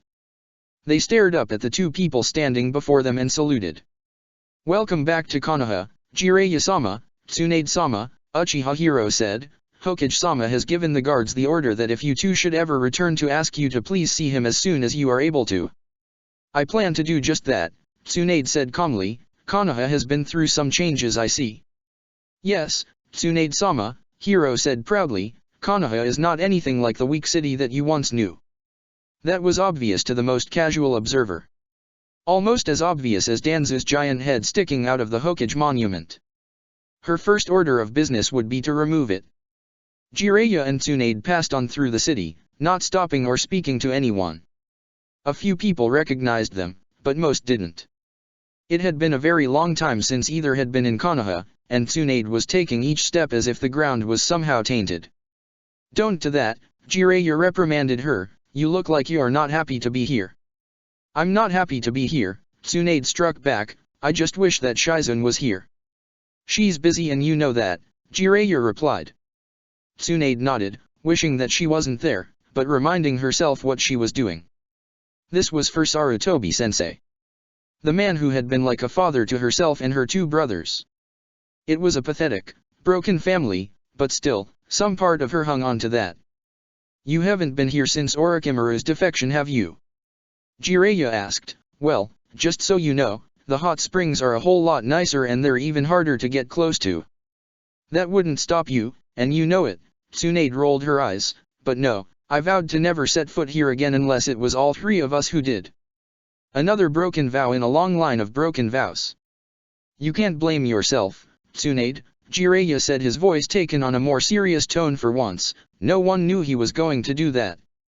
I saw him after he had defected. He was like a completely different person. Even his summon was different. He uses Manda now. Tsunade nodded wordlessly. I guess we only thought that we knew him. Hey, cheer up, Jiraiya grinned. We need to put on a good face for old One Eye, now don't we? Tsunade looked at that stupid grinning face and sighed. It was the same face that had once told her that he would protect her until he died. The same face that he told her that she could send him a love letter later. The same face that had promised that the team would last forever. Tsunade was such a sap. She rolled her eyes but didn't say anything. They were a pair of old fools who had never grown up, and were doomed to be shackled by memories. Maybe Hakumei would do better, but she doubted it. When you gave your heart to a group or a person, part of you died with that group or person. For all of their sakes, Tsunade prayed that just once things would go right, and they would grow old and die with one another around them. Just like they were supposed to. Like Minato's Team 7 was supposed to. They stopped at the Hokage building. Looking at it, a flood of memories greeted Tsunade. This was a place she was very familiar with. She had grown up going there all the time. Sometimes it had been to hide from her family, other times it had been for missions. Like that stupid cat one. The ancestor of that day's Tora had been a terror. She, Jiraiya and Orochimaru had had to catch that thing 50 times. Finally Orochimaru and Jiraiya had said quite plainly that if they had to catch that thing one more time they were going to take it to the Valley of the End and let it go free.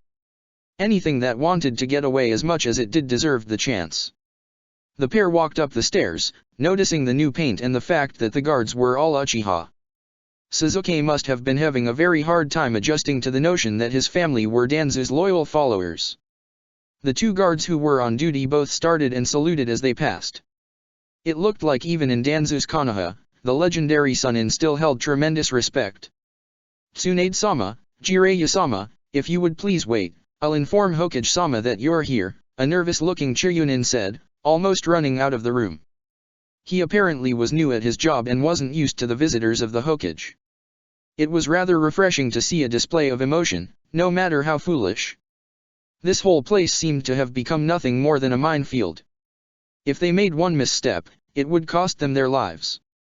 Tsunade sat down in one of the chairs with Jiraiya next to her. He slowly started to edge his hand over to her waist, and Tsunade calmly took it and laid it on the table in front of them. She gave him a pointed look and ignored it. So, what do you think he wants? Tsunade asked, refraining from any nicknames since she was sure that Danzo was probably listening in. I don't know, but it will probably have something to do with the exams, and it might have to do with why we didn't aid them in the war against IWA, Jiraiya said thoughtfully, snaking his hand towards her again. Tsunade caught the hand and placed it back on the table. I don't know why it matters, officially we're both retired, she said, and if he thinks that I'm going to leave it, he's going to be disappointed. On the contrary, Tsunade-heim, a calm voice said from the doorway, I think that I will be making you both an offer that neither of you will be able to refuse. Both of them looked up to see Danzo, who was standing in the doorway. He hadn't changed much since the last time that they had seen him. Even though he was wearing the robes of the Hokage, he still walked on that stick, and the bandages hid his face as much as ever. The largest change was the Hokage hat that he now wore with a sort of gloating pride. Slowly, Danzo walked into the room, leaning on his stick and giving a sense of complete power despite it. Hello, Jiraiya-sama, Tsunade-heim, Danzo said, using the honorifics more as a formality than anything else. He hated both of them. I'm glad to see that you have finally returned to your home city. It has been quite some time since both of you were here together, has it not? I was here about 6 or 7 years ago, Jiraiya shrugged, but my duties to my readers forced me to stay away. I see, was the only answer that Danzo gave. And you, Tsunade-heim?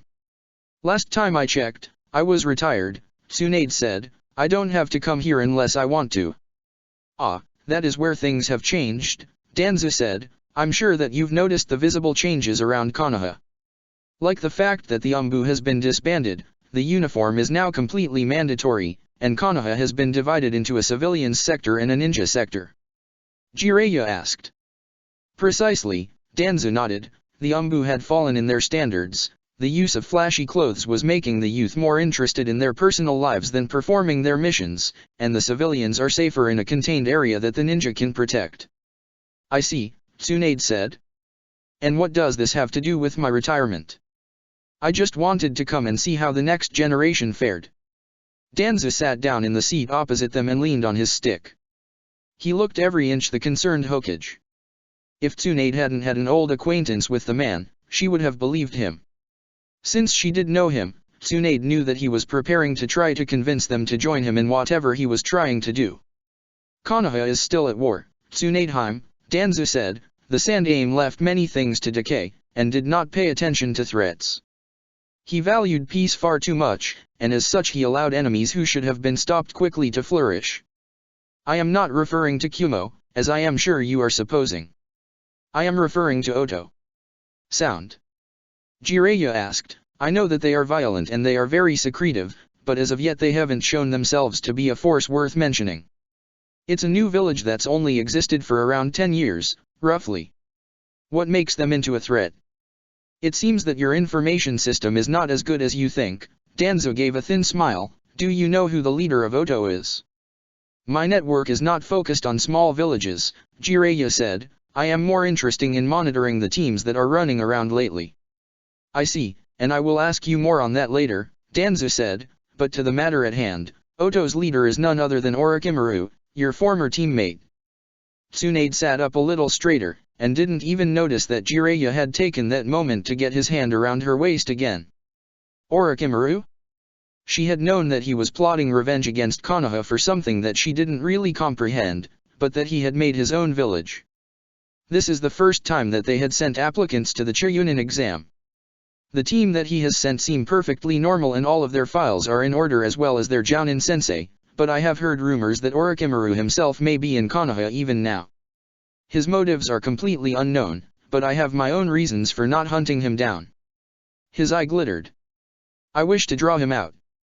The Fire Daimyo does not wish for us to attack Oto because he sees it as an unprovoked attack. If we allow Orochimaru to do as he wishes, we will be allowed to secure him and destroy Oto. 2 threats will have been eliminated. I had hoped that you both would come since the laws must be fulfilled. When a ninja who had defected is caught, they must have executed by the remaining members of his former team and family. By doing so, those who execute prove their loyalty. We will do what's necessary, Hokage, Jiraiya said. I personally don't have a lot of feeling left for the psycho. I never much liked him anyways. Tsunade noticed that Jiraiya's hand was around her waist and placed it on the table. Good, Danzo said, I did not think there would be objections from either of you. Now, Jiraiya-sama, recently, a genin team on a mission to Wave Country, encountered something very strange. It was a ninja team that we had never heard of before. They concealed their faces, and their uniforms were reminiscent of the late Yondaime. The group referred to themselves as Hakumei. As monitoring ninja teams is your specialty, I'm sure that you have some information on them. Hakumei. Jiraiya said thoughtfully, oh, yes, Hakumei. They are a new group, they only appeared around 6 months or so ago. Their motives seem to be to simply get work. They recruited local people to aid them and to send messages concerning missions and payment. The identities of the members are unknown, but there are 9 of them. It's interesting how they have the same number as another ninja group who also has unknown identities. Akatsuki. Is there a chance that the two are connected? Tsunade almost let the relief show in her eyes. Jiraiya put his hand around Tsunade's waist. I don't think that is the case, Tsunade said, as she removed Jiraiya's hand. The two don't seem to have any connection with one another, but I suppose that one can never be too careful. Jiraiya, make an inquiry in your network to see who, if anyone has defected from all the villages during the last 3 years. This group is almost certainly missing Nin, Danzo ordered, forgetting to put Sama at the end of his name. I am sorry to tell you this, but your retirement ends now. What do you want us to do in the meantime? Tsunade asked. I would like you both to keep an eye on the exams and all of the participants. There are many foreign ninja this time, and you should know that they can't always be trusted. Even the young ones. During the war with IWA there were many children who killed many adult ninja. We were such children during the last war, Tsunade said. I killed when I was 12, on my first C-rank mission. Or have you forgotten? Of course not, I merely wanted to remind you that you are not dealing with children. You are dealing with enemy Nin. Nothing more, nothing less. Of course, Hokage, Jiraiya said, we'll do what we must, for the sake of Konoha. I'm glad to see that your love for this city has not diminished, Danzu told them. There were some in the council who wished me to declare you both missing Nin and set a bounty on your heads. I am pleased to know that my faith in you has not been misplaced. We cared very deeply for Sarutobi-sensei, Jiraiya said. When we received news of his death, there were many things that we needed to think over. Of course, Danzu agreed, every inch showing compassion. I'm sure that you have made your decision to do your best to honor your sensei and create a Konoha that is strong and prosperous is what he would have wanted. There's something else that we intend to do, Tsunade said. We will avenge his death. The ones responsible were never captured, am I right? Yes, it seems that most of IWA had little to no idea, or so they claim, Danzu said. There was no tone in his voice. So you wish to kill those responsible, do you not? Yes, Jiraiya said. That is the main reason why we are here.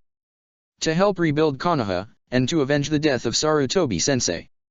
A thin smile appeared on Danzu's lips. You're dismissed. You will find that your old quarters are still there, and prepared for your return. I will send any other orders by the hand of one of the Jounin. Welcome back to Konoha. Jiraiya and Tsunade both bowed and left the room, without any more words. Danzu remained there for quite some time watching the place where they had been. His face was completely unreadable, but there was still a small, thin smile on his face. The kind one would give if one was amused by something. Chapter 18, Part 2, In the Forest of Death. The Forest of Death was an old part of Konoha, and it had been carefully grown, pruned, and cultivated so that it would be as deadly as it was possible to be. Hinata remembered that her father had once told her about it, but now the lesson was impossible for her to remember. It had been too long ago. Tsunade hadn't told them much about it, only that usually, going through the Forest of Death was part of the exams. The real shock had been the fact that the only rule was, as Anko-san had said so plainly, don't die. That was easier said than done. The entire forest was a death trap. There were blood-sucking leeches living in some trees, plants that could throw poison darts and eat carcasses, animals that would attack anything that moved, and, of course, if the environment wasn't dangerous enough, the other contestants were. Hinata knew perfectly well that she was facing all-out war right now.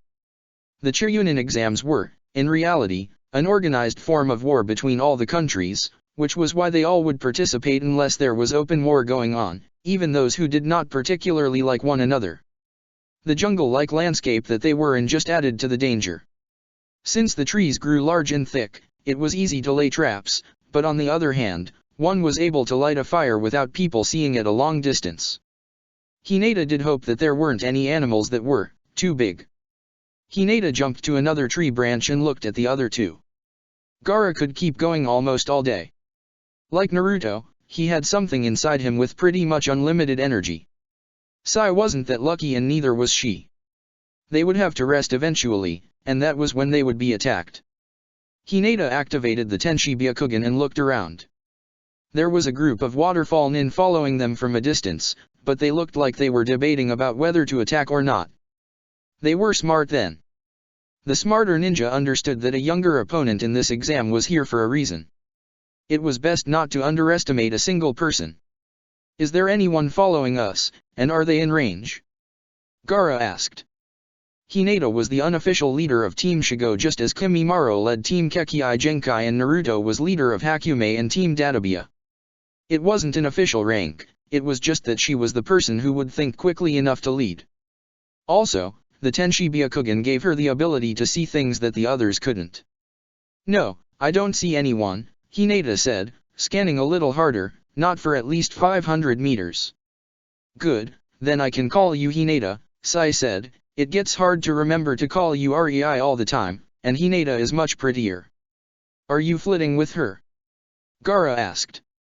No, Sai said, why would I flirt with someone who isn't interested in me? I'm telling the truth. All right, Gaara said, I wanted to make sure. Sometimes you confuse me. I confuse everyone, Sai smiled. It's actually fun, you should try it sometime. Both of you, Hinata said sternly, this isn't the time for this. Sorry, Sai said, looking a little sheepish. Now, we have to formulate a plan, Gaara said, one that preferably doesn't involve my simply allowing Sandy Wandi to run around killing every single person within range.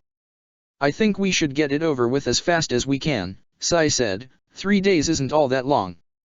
No, it isn't, Hinata agreed. I'll look for someone with the Heaven Scroll, and we can take them out. After that, we can make our way to the center. Sounds good, Gaara agreed, but you have to make sure to keep the Tenshi Byakugan a secret. Even the teams that fail can still be a problem. The same goes for both Sai and me, we have to keep our abilities to a low roar. We don't want people wondering why we're at least Chunin class opponents. Of course not, Hinata smiled. This looked like it was going to work perfectly. So, I would say that you two, particularly Sai, should battle. I will watch for reinforcements and act as a medic. Gaara, would you be so kind as to be Sai's backup? Because your sand will come up and defend you even if you don't want it, you should keep yourself out of the main battle. Gaara nodded, he liked that position anyway. Gaara didn't like to be a main fighter if he could help it. It probably had something to do with the fact that the Shikaka wanted to kill as many people as it could, and Gaara was always holding it back. He had it even harder than Naruto. At least Kyuubi had no power to control Naruto. At least, none that Hinata had ever seen. The seal that held Kyuubi was a masterpiece. It really would have taken even Hinata time to remove it. Hinata smiled and looked around again. It looked like there was someone coming their way. Well, it appears that we're going to get lucky this time, Hinata said with a smile, someone is coming after us. Shall we wait for them or prepare for their arrival? Let's wait, Sai said, it would be a little more interesting to see what they can do, or at least what they think that they can do. Hinata felt the slight change in the air that meant a genjutsu and nodded to the others. She would break it at the moment when it would be the most inconvenient for the enemy. Yes, the Chunin exams were a deadly business. Kimimaro looked over to Niji, who nodded once. They seemed to have reached an area where the infamous blood-sucking leeches lived in droves. Niji's eyes were an enormous help in this situation since they had to be very careful which tree they jumped on. There didn't seem to be any opponents left, but Kimimaro wasn't too worried. The weaker ones would be picked off quickly, and while Kimimaro had no problem with getting rid of minor annoyances, he would rather eliminate any serious competition early on. The first on his mental list was the team of Kusa Genin that had just sprung up out of nowhere. He had sent the messenger hawk to Kusa telling them about what he had seen and asking for a description of the Genin who had set out from Kusa. He was sure that it was someone else. That meant there was another player in this game. One Hakumei knew nothing about. Next came the Genin team with that Uchiha girl. Something about her seemed off, and Sai had looked upset after their fight. He hadn't said anything, probably because he wasn't sure if what he had seen was real or just a trick of some kind, but Kimimaro hadn't liked the way that she had acted. He hadn't spent the entire time in Wave playing with his bone structure and learning that he had no mechanical ability whatsoever. He had attempted to be fairly close to those Genin when they spoke. Kiba wasn't a threat. The most that kid would do was annoy people. Shino could be a threat, but Kimimaro couldn't quite read him. Yumi was a threat. She was too calm, too sure of herself and too willing to follow orders. Even him, one of the eldest of the group, would question orders every once in a while. She wasn't what she seemed. Finally on the list was that Sora kid. For Danzu to take a personal interest in anyone was something to be wary of. Just what was so special about him that Danzu, who from what he had heard wouldn't bother with anyone who wasn't the most powerful, would train. Niji, do you see anything? Kimimaro asked, breaking the silence. None of them had said anything since they had set out. Other than leeches. Niji asked. I thought I saw someone being attacked by them earlier, but that doesn't help us very much, Haku said. He seemed to be in one of his worst temperaments after being referred to as a girl by that blonde girl, Ino, or something like that. Kimimaro nodded and continued moving as quickly as he could. We need to be careful. I doubt that we're the only above-level team taking this exam. Niji, you're the only one who needs to be careful with your Kekii Genkai. You've trained to fight without using it though. It shouldn't be too much of a problem. Niji nodded. Tsunade had made sure that none of them ever relied too much on their Kekii Genkai, since they never knew what would happen. Kimimaro himself would get tired after too much time using his and even, sometimes, using it at all. Tainted blood had not been something to write off as a minor disease. Niji stopped suddenly and stayed on a branch, looking to the side of the direction they had been going in, his expression surprised and a little unsure. It was dark under the trees, so Kimimaro couldn't see too far in any direction. Vaguely he wondered how Konoha had managed to grow a jungle in that climate, but pushed the though aside. That was the kind of conversation meant for when they were all together and safe. What is it, Niji? Kimimaro asked, do you see a team? Well, yes, and no, Niji said, his voice a little shocked. I think we need to investigate. Haku sent a worried look at the two of them. This was not Niji's usual tone. He usually seemed completely confident in his abilities to the point of overconfidence. Now he sounded like he wasn't quite sure of what they saw. Kimimaro nodded, changing his direction and leading the way towards whatever Niji had seen. After about a minute of moving, he stopped. A slight queasy feeling in his stomach. Whoever they had been, they weren't a team anymore. They had been three people, and someone or something had torn them limb from limb. There was blood everywhere and shreds of clothing and parts were scattered around. Already, there were ravens around eating the carnage. Kimimaro jumped to the ground, scattering the ravens and looking around for any kind of evidence as to what had done this. The bodies were scattered around in a small clearing, and from the looks of it, they had been a rain team. Amongst the bloody remains there was a rain Hittite, mostly ripped up. Kimimaro couldn't see any kunao or tags, so they must have been taken by surprise. Their scroll was also missing, so it was an opponent.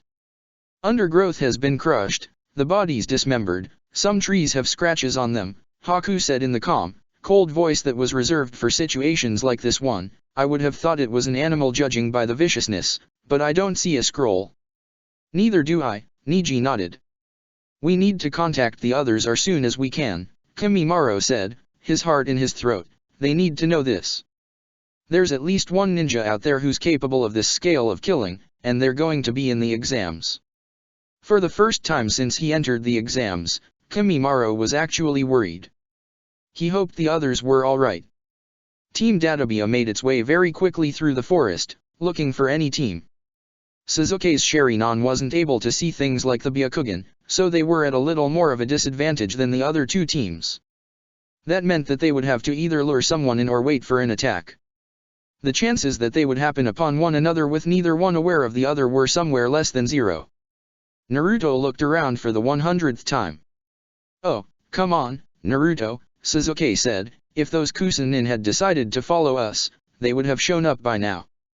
There didn't seem to be a subtle bone in most of their bodies. Or are you more worried about Danzu's little favorite? Sakura asked. Naruto grinned a little. Well, I'd be lying if I didn't think that he was dangerous, but it's more of a combination of everything. Also, I'm wondering if Baa-chan and Ero Sennin made it here alright. I'm sure they're fine, Sakura said, unless the old perv decided to take a detour that took him past the hot springs here. Naruto grinned. Yeah, that sounded like him alright. Well, let's not disappoint them, Naruto said. Baa-chan probably kill us for not getting in because we couldn't find the enemy. It'd be extra training for the rest of our lives, Suzuki groaned. Then let's move, Sakura said, it's already tough enough without more. No extra training. The other two yelled, raising their fists in the air. They landed in a small clearing and looked around. This looked like as good a place as any to set things up. They would set some traps and wait there for about 4 hours. If no one showed up, they would keep moving. Naruto had every intention of going all night if they had to. 3 days wasn't that long. Suzuki, who was good with wires, set up some hard-to-see, but very good, traps. Sakura set up a small genjutsu over some pits that she had punched and some exploding tags, and Naruto allowed himself to go to the bathroom and see if anyone would be stupid enough to fall for it. Naruto was disappointed when no one turned up. He had been hoping that someone would have been following them, but apparently, not everything always went as planned or hoped. When he had stood around feeling stupid for about 3 minutes, he came back, walking the very thin road that they had set up to a hollow tree that they were using to look like they were hiding out.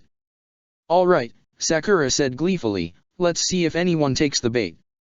Oh, by the way, Naruto, I never asked, what was up with Danzu's pet?" Naruto had only briefly explained what had happened. Most of them had seemed more amused than anything else, but Kimimaro, Hinata and Haku had remained silent. "I guess he just didn't like the way I was looking at him," Naruto shrugged. "He said that he would find me in the exams, so maybe we'll fight him and see how good he is." "I think it might be a good idea to wait for that," Sakura said thoughtfully. "This is a rarity," Sasuke remarked. "Usually you're one of the first to jump in while yelling Sharino or something like that." "Shanero," Sakura said absently, "but really, I think that we should be careful around him, and Kimimaro agrees. I talked to him." "When?" Naruto asked. "While you and Sasuke were getting the scroll. It wasn't much of a conversation," Sakura admitted, "but there's something wrong with this guy. Danzu doesn't take an interest in losers, and I don't remember him." "Neither do I," Sasuke admitted, and Naruto nodded. "That's bad," Sakura said. "That means that he was brought in by Danzu later or he's rude, and by what Sais said, those kids trained under him are no pushovers. He's got to be something special.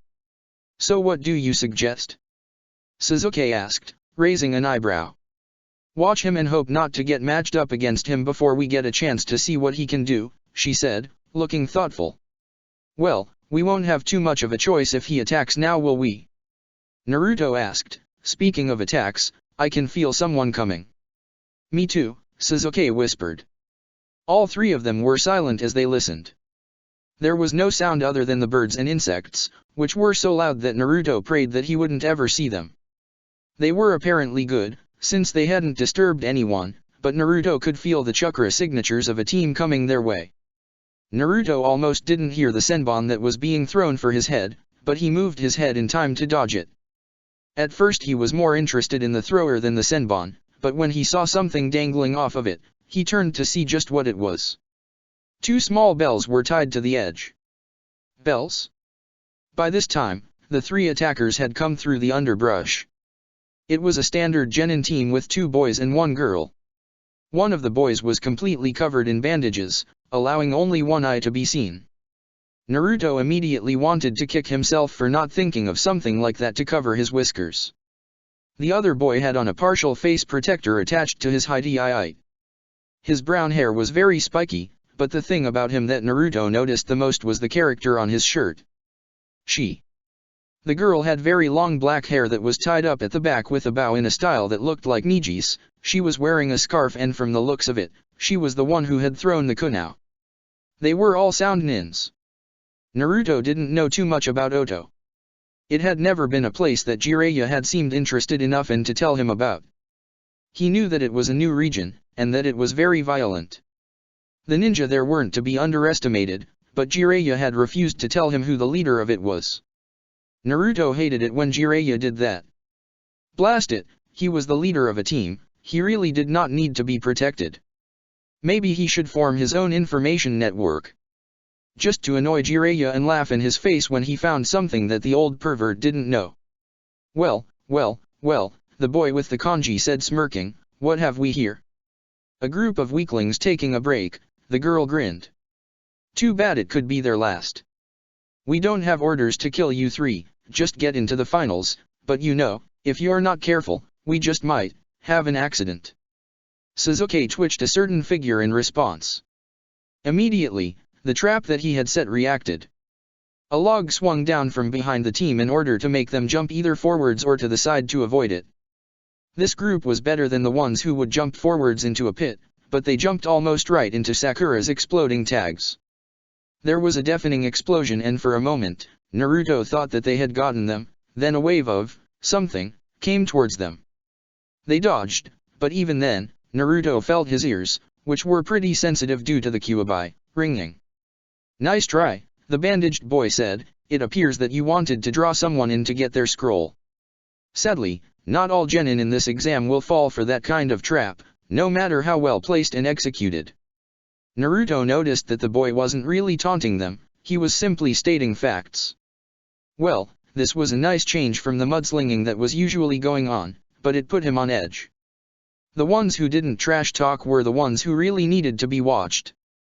Yo, Doso, what ya want to do with them? The brown-haired boy asked. I think we should kill them. I want to fight the girl said calmly. I want to see if she's a kunoichi or a beauty queen. The boy was looking at them carefully, his eyes seemed to be weighing the consequences of killing them with the benefits. We will fight until one surrenders, Doso ordered. The other boy didn't look that happy about it, but it seemed that Doso was the leader, and the other two respected him as such. In an instant everyone started to move. Naruto was faced with Doso, who didn't seem to have any weapons other than a metal thing on his right arm that Naruto didn't know the purpose of. Deciding to test the water first, Naruto placed his hands in the right seal. Kage Bunshin no Jutsu. Naruto yelled, creating 10 clones and hiding in the tree above to see the results. One of the clones threw a kunao at the ninja, who shielded himself with the metal arm. The clang of metal on metal generated a sound that made the Bunshin disappear in a puff of smoke. The other 9 spread out, 5 throwing kunao and 4 attacking from 4 angles. Doso touched his arm, and Naruto could practically see the sound wave that forced the Bunshin to explode. That's clever to see what I can do before attacking yourself, and since I respect you for that and am fully confident in my victory, I'll tell you what this does. My melody arm creates sound waves that attack the inner ear. Your Bunshin didn't seem to like it very much, did they? Naruto looked around. Sasuke was busily avoiding a sonic blast from the Shigai, who thankfully didn't have the ability that Dosu had to attacking in multiple places at once. Sasuke had used Housenka, but the guy was doing a pretty good job of dodging. Sakura wasn't doing as well. She was trying to get the girl to fight close range, and was punching the ground, but she had some senbon sticking out of her shoulder, and it looked like she was having trouble moving the arm. The most likely reason she could move it at all probably had to do with training with Haku. Naruto only barely noticed when the sound wave went past the tree. He dodged, but, thanks to Kyuubi, he was able to hear it. Naruto found himself on the ground, his head feeling like it would explode. Sakura was screaming, Sasuke was yelling something, but none of it made sense to Naruto. All he understood was pain. He would have done anything to make it stop. Something started laughing in Naruto's mind. He saw red. Here we go. Hinata called out, everyone land in the clearing that's coming up. I'm breaking the genjutsu. Yes ma'am, Sai said. Gaara nodded. Kai. Hinata called out, the Tenshi Byakugan glowing even through the genjutsu over her eyes. The whole forest shifted again. They landed carefully, Hinata in a fighting stance and Sai with a short sword. Gaara was weaponless as usual, but he looked as if he was ready to attack if necessary. 3 men jumped out of the trees after them and landed a little in front of them. He was carrying, of all things, an umbrella with him. Hinata was completely confused by that. It hadn't rained in a week and there wasn't a single cloud in the sky. Why did he need an umbrella if there was going to be no rain? Man, you kids were hard to catch up with. At least you were clever enough to break the genjutsu, one with a scar over one eye and the umbrella, probably the leader said, you'd better entertain us for time we've wasted. Hinata looked over them carefully. They were Rainin, maybe that explained the umbrella, and they didn't seem to have any heavy weaponry with them. Actually, looking at them with the Tenshi Byakugan, Hinata could see that they only had senbon with them along with the leader's umbrella. Lots of senbon. This would be much like fighting with Haku then, only without the problem of his Kekii Genkai. Sai stepped up and took out his scroll. He wasn't smiling at all, and his eyes had become very focused. Hinata and Gaara stood back. This formation seemed to worry the other team since the other two were looking at their leader as if questioning if this was a good idea after all. You've made a mistake to attack us head-on like this, Sai told them, but a sneak attack wouldn't have done much better. I will take your scroll from you. And I'll take your life. The leader said angrily. Shijir. One of them cried in a cautioning tone as the leader began to make a seal formation. I don't care just how good you are, Shijir said, but there's no way you're going to be dodging this. Joro Senbon. With a single fluid motion, Shijiro threw the umbrella into the air. Sai braced himself to jump back. The umbrella began to spin rapidly, but at first nothing happened. Hinata was getting ready to write off the jutsu as a diversionary tactic of some kind, when she started to see the senbon shooting out from it. They were not really aimed at Sai in particular, but rather the entire area that Sai was in. There was no way that he was going to be able to dodge. Hideaki! Hinata shouted in horror. Sumitate no jutsu. Sai said, scribbling something quickly on his scroll. A black ball seemed to grow out of the scroll around him. The senbon hit almost instantaneously, and when they did, the ink bubble burst. The senbon were scattered around at Sai's feet, but Sai was all but unharmed. Without waiting to see the reactions of his attackers, Sai began to draw very rapidly on his scroll. Kojojiga, Sai said, as a very large creature with crab claws, a scorpion's tail, a wolf's head and 10 legs appeared, snarling and snapping. Spending time with Jiraiya as a teacher had made Sai become even more creative with his drawings than Hinata had thought he could be. Some of his creatures looked like a mess, but others just looked dangerous and intimidating. What is that? One of the team members asked in horror, backing up a few steps. Gaara calmly walked forward, sand swirling around him. Surrender your scroll, he said simply, allowing the sand to snake around their ankles. If you don't, you will die here. Shijiro looked at Sai's crab-like thing nervously and then looked over at Gaara. Hinata could tell that he was weighing out the possibilities. If they kept on attacking, they were facing a monster, and there was something very sinister about that sand. If they gave up their scrolls, they had a chance to live and maybe find another 2 scrolls. The choice wasn't too hard to make. Glaring at them, Shijiro placed his scroll on the ground in front of him and backed away, still facing them with his team. After one final stare down, the 3 ninja jumped backwards into the trees and vanished from sight. Sai recalled his monster into his scroll and kept it there. I really like this one, he said to Gaara. I think I'll save it for another time. The size of it is really interesting. If only I could get them to develop special attacks. I'd love to have a drawing that did its own jutsu. Gaara smirked a little bit and looked over at the scroll. That man left his umbrella, he said, picking it up and looking at it. Do you think we should leave it? Let's give it to Haku, Sai suggested. He might really like it. Senbon are his specialty. Hinata nodded. Besides, it will confuse any attackers as to why you are walking around in a clear blue sky with an umbrella. They might leave us alone as we make for the center, Sai nodded, picking up the heaven scroll. It looked like their first attempt was a success. Hinata's worry had been misplaced as usual. I hope that the others are having as easy a time of it as we are, Hinata said, looking up at the sky. Especially Naruto. To Naruto, it was as if something had suddenly charged him with electricity. Every single one of his senses was at least 10 times sharper than it had been, other than one, and that one had dulled almost completely, the ability to feel pain. Weariness was gone. It had been replaced by what felt like unlimited energy and unlimited anger. The ringing in his ears was gone, and there was one thought on Naruto's mind. Dosa was going to die. Naruto didn't notice the red chakra swirling around him. He didn't notice the fact that his normally blue eyes had turned a glowing red with a fox-like pupil. Naruto didn't even notice that his hands were more or less claws that would be better at tearing than at punching. What's happening? The sound girl said, backing up a few paces. What's that disgusting chakra I can feel? It's sick. The other boy said, it's not really a part of him, it's just sick feeling. Neither of them were paying any more attention to the battle. Sasuke looked over at Sakura, who was looking horrified. So, that's it, she said after a moment. That's what its chakra felt like. No wonder, they said it caused nightmares even before it had reached them. Kyuubi, was all that Sasuke said, watching Naruto. So this was what the chakra of the most powerful of all the Byakuya, the creature who had turned Konoha into a near rubbish heap, the monster that his mother had always told him would eat him if he was a bad kid. He had never really taken it seriously when Naruto had told them about it. As someone who didn't have any close family that had been killed, the attack had been somehow removed from him. Then there was a killing intent. Sasuke had faced it before with Zabuza, but this was different. It lay as heavy as the air around them and suffocated them. There was anger, but it wasn't angry in the same way that it had been with Zabuza. It was not a threat Zabuza's was. It was a promise of complete and utter destruction.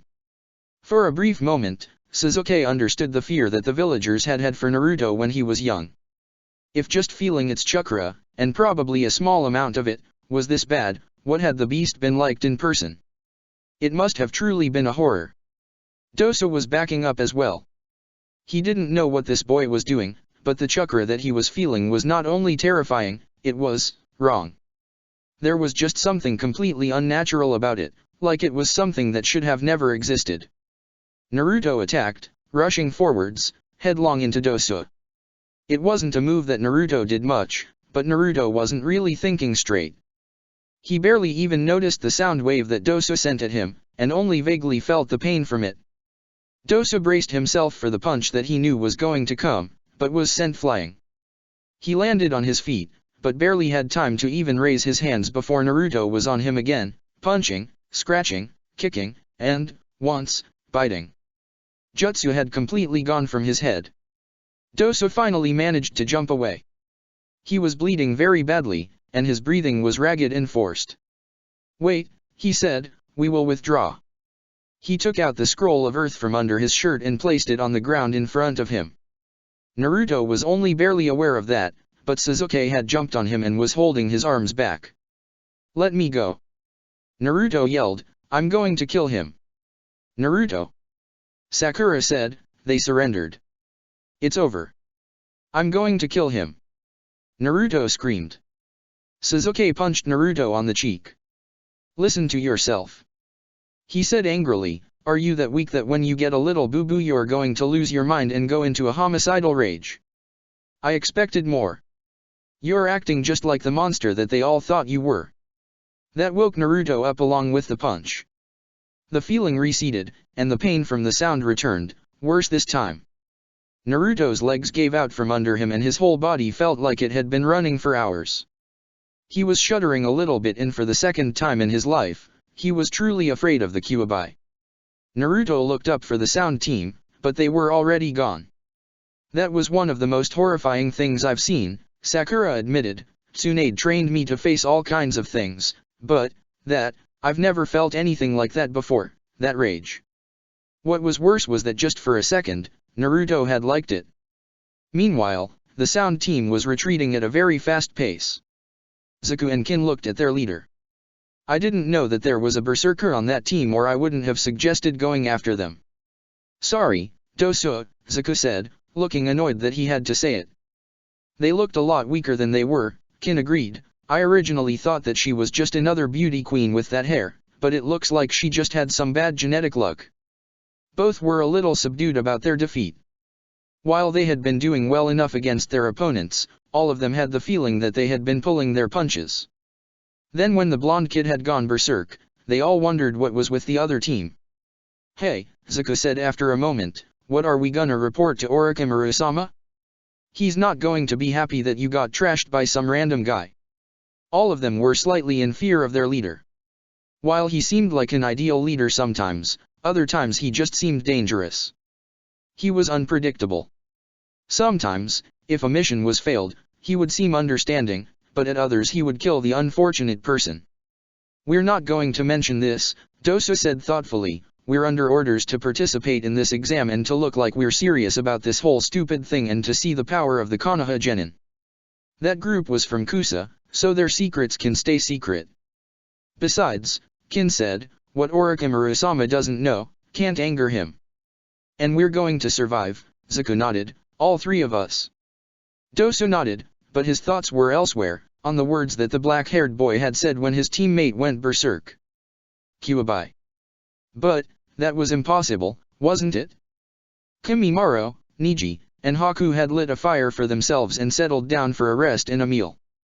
They couldn't keep going all day, and things were looking like they were going to take some time. Actually, they looked like they were going to take a lot of time. It was already dark out, and most teams would be doing the same thing as them. Actually, they were being pretty obvious, camping by a river, lighting a fire, and cooking some freshly caught fish that would smell very strong. They were trying to look as inexperienced as possible in order to get someone to attempt to attack them. As of yet, no one had taken the bait. Actually, according to Niji, they had had the misfortune of missing every single team that went anywhere near them. It was really getting annoying. They only had 2 days left. The others might even have had their scrolls by this time. And there was that scene they had found. Kimimaro wasn't the apprentice of either of the two Sunin who were training them, so he had no way of instantly communicating with much of anyone. They were all waiting for one of Naruto's summons. While Sakura could summon slugs, she didn't do it very often. They weren't that good of messengers anyway. Naruto's toads were really multi-purpose, but Sakura's slugs really were best for medical reasons. They could do almost anything from delivering mail to fighting. Also, they were able to find the people they were summoned to speak to fairly fast. At any rate, there was nothing they could do but wait. There was a sudden poof and Gamekaki appeared, grinning at them all. He raised one of his front feet in greeting. "Yo," he said, "Naruto sent me over here to see how you were doing. They and Team Shigo already have their scrolls." Niji looked annoyed. He hated being last in anything, but really, it had been his idea to wait and see if prey would come to them. "We haven't gotten ours yet," Kimimaro admitted. "This was annoying, but we've found something more important. We stumbled on the remains of a genin team this afternoon. They had completely been ripped to shreds, literally. From what we had seen, it looked like it was some kind of animal, other than the fact that there was no scroll at the site. We will be facing at least one person who is capable both physically and mentally of ripping an opponent apart. They may be Chunin or even Jounin level, because we only had the aftermath to deal with. I can't tell for certain." Gamekaki looked faintly disgusted. "Well, that's definitely a good message to pass to the others," he said, looking like he didn't want to comment on the actual scene. Kimimaro was reminded that although the toad spoke like he was their age or possibly a little older, in reality, Gamekaki was probably only the equivalent of a 9-year-old or so.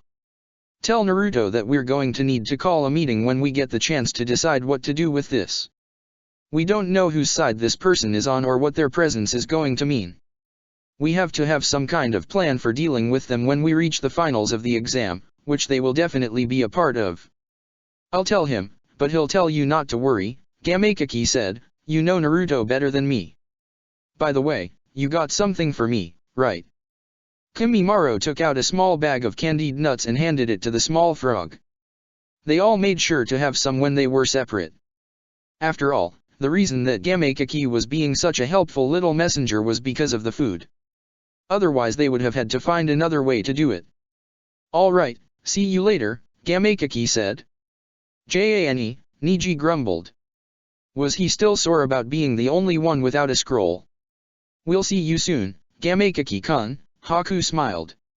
He used to refer to him as Gamekaki-chan, but the frog had thrown a fit every single time that it was used, so finally Haku had given in when speaking to him. With a loud poof, the toad vanished. "So, what now?" Niji asked. "We rest, and take turns on watch," Kimimaro shrugged. "We could go all night, but I'd rather not unless we absolutely have to. If we don't get a scroll because of this, I'm going to kill you," Niji told him. "We'll get a scroll. Besides, it's pitch black in here, and your Byakugan doesn't allow you to see in the dark now, does it?" Kimimaro asked, raising an eyebrow. He had been sure to know everything that he could find out about everyone's Kekkei Genkai and abilities. The Baijuya were hard since their abilities were closely guarded secrets, but thanks to the scrolls that the original 6 had brought out, Kimimaro knew more about the Sharingan and Byakugan than most people. The look on Niji's face told him that Niji also knew that he was telling the truth. "Well, it's not a bad thing, Niji," Haku told him. "If you think about it, all the weaker teams will be the first to be eliminated, so there's a good chance that we will encounter one of the strong ones eventually. There are even teams who just pick off the weaker ones for kicks, so there's a chance that we might get to fight someone who's stronger than the people that Team Databia or Team Shigo fought." Kimimaro never ceased to be amazed by Haku. The fact that he could say something like that while sounding like a pleasant, polite person was a feat in and of itself. Sometimes he was sure that if Haku really wanted to, he could probably take over the world. Then again, there would be no way he would want to. That would mean leaving Hakumei, and none of them wanted that. Even this mission, which had no personal meaning to Kimimaro, was fine. They wanted revenge and Kimimaro was happy to help. He supposed that at some level he hadn't changed too much from the scared 9-year-old who wanted nothing else but to be needed. He knew that he wouldn't be replaced or anything stupid like that, but still, he wanted to do anything he could for them. After all, Hakumei had given him a reason to live, and Kimimaro would do anything for any of them. Jiraiya hadn't set foot in his Konoha residence for an extremely long time. Actually, it had been roughly 10 years now. He had left when Minato had died, and he had never returned overnight during those first 5 years. Tsunade wasn't the only one with unwanted memories. The place was small and decorated in a very different style than his hermitage. It was more Spartan, smaller, and one corner of the room had a small shrine set on it. The shrine was made up of pictures, mostly of 3 people, a pretty blonde girl with brown eyes, a boy with rather shaggy-looking white hair, and another boy with long dark hair, pale skin, and amber snake-like eyes. Set in a place of honor was the genin picture. Tsunade and Jiraiya stood making faces at the camera while Orochimaru looked at the two with a nervous smile and Sarutobi-sensei stood a distance away looking like he wasn't sure whether all his bad karma had come back to bite him or not. Jiraiya didn't know why he still kept those pictures around. They were rather depressing, and they brought to mind all kinds of things that he didn't really want to remember, such as the day that they had actually become a genin team. He had not been all that thrilled about being on a team with Tsunade, who he saw as an overly temperamental girl who wasn't all that pretty or developed, or Orochimaru, who everyone saw as both a genius and a freaky snake kid. As he recalled when the arrangement had been told, Jiraiya had slammed his hands on the table and yelled out something like, "What? How can you place me, the great Jiraiya, with these 2 boring people?" The teacher, Satoshi-sensei, who had hated him and was probably thrilled to have him out of the classroom, had shrugged. As the places are decided by your grades, you got placed in the arrangement where you would learn the most. Orochimaru is this top of this year's class and you're this year's dead last in everything. Tsunade seconds Orochimaru. You should be happy to be with such outstanding students. I would ask why you want to balance the teams out, but I probably wouldn't like the answer, Tsunade muttered, glaring at both of her teammates. Orochimaru didn't say anything, he just looked up at the ceiling. They hadn't had to wait all that long, they had been collected by a bearded ninja who was from a fairly prominent clan. He had led them up to the roof of the academy, it had only been built a few years ago then, and had sat across from them, facing them with a thoughtful look. Well, I'm going to ask you to introduce yourselves. Talk about your likes, dislikes, hobbies, dreams, that kind of thing, their new instructor had said with a smile. I'll start first, my name is Sarutobi Hiruzen. I like smoking, even though my wife hates it, Konoha, and I hope to like all of you. I dislike traitors, students who don't take their work seriously, and when my wife steals my pipe. My dream is reach the level of the people who taught me, but I don't think my hobbies are anything you'll care about. Next, ladies first. Tsunade glared around at the other 2, particularly Jiraiya, and started, my name is Senjutsunade. I like learning interesting jutsu, games, particularly ones where you bet, and my little brother. I hate perverts, stupid people, and people who think they know everything. Tsunade trailed off a little at that point but kept going, my dream is to become the most powerful kunoichi in the world and win the lottery. Is that really a girl? Jiraiya hissed to Orochimaru. You shouldn't say things like that, Boke, Orochimaru hissed back. Are you calling Boke, Hebai-kun? Is that the best insult you can come up with? Orochimaru sneered, at least you could attempt something slightly original, but that would require an actual thought to enter your mind or maybe the medic to forcibly insert a mind in your head. Before Jiraiya could attack, Sarutobi, who didn't seem to have heard the conversation, called him to start. All right, he said, looking over at Tsunade, it's nice to meet you. My name's Yukimura Jiraiya, you can send me a love letter later. Tsunade punched him hard. Resistance is futile. Jiraiya crowed, I will tame you, and you will submit to me. How come everything you say sounds dirty? Everything fell into complete chaos after that. Jiraiya looked at the picture now, the voices from that afternoon were so far away. He slowly pushed the picture face down and started to take down the others, leaving none. The last thing that Jiraiya needed now was those memories. He suspected Tsunade was doing a similar thing in her house right now. He would put up his Ika reviews and clean out that desk of all the old files. Besides, he was happy now, Jiraiya thought. He had Tsunade all to himself, and that was a blessing. He didn't have to deal with Orochimaru's rather cutting criticism of him. Now that Orochimaru was gone forever, everything was better. But why was it, that no matter how much time passed, he didn't seem to stop feeling angry? He had put it to rest. Only a fool would keep chasing after old memories that were dead, and while Jiraiya sometimes acted the part, he was no fool. He had seen a fair share of betrayal in his life. His family, his best friend, and his student were prime examples. No, while Jiraiya was sometimes a sap and a romantic, he knew a lost cause when one was staring him in the face. It was time to take down those pictures and face the facts.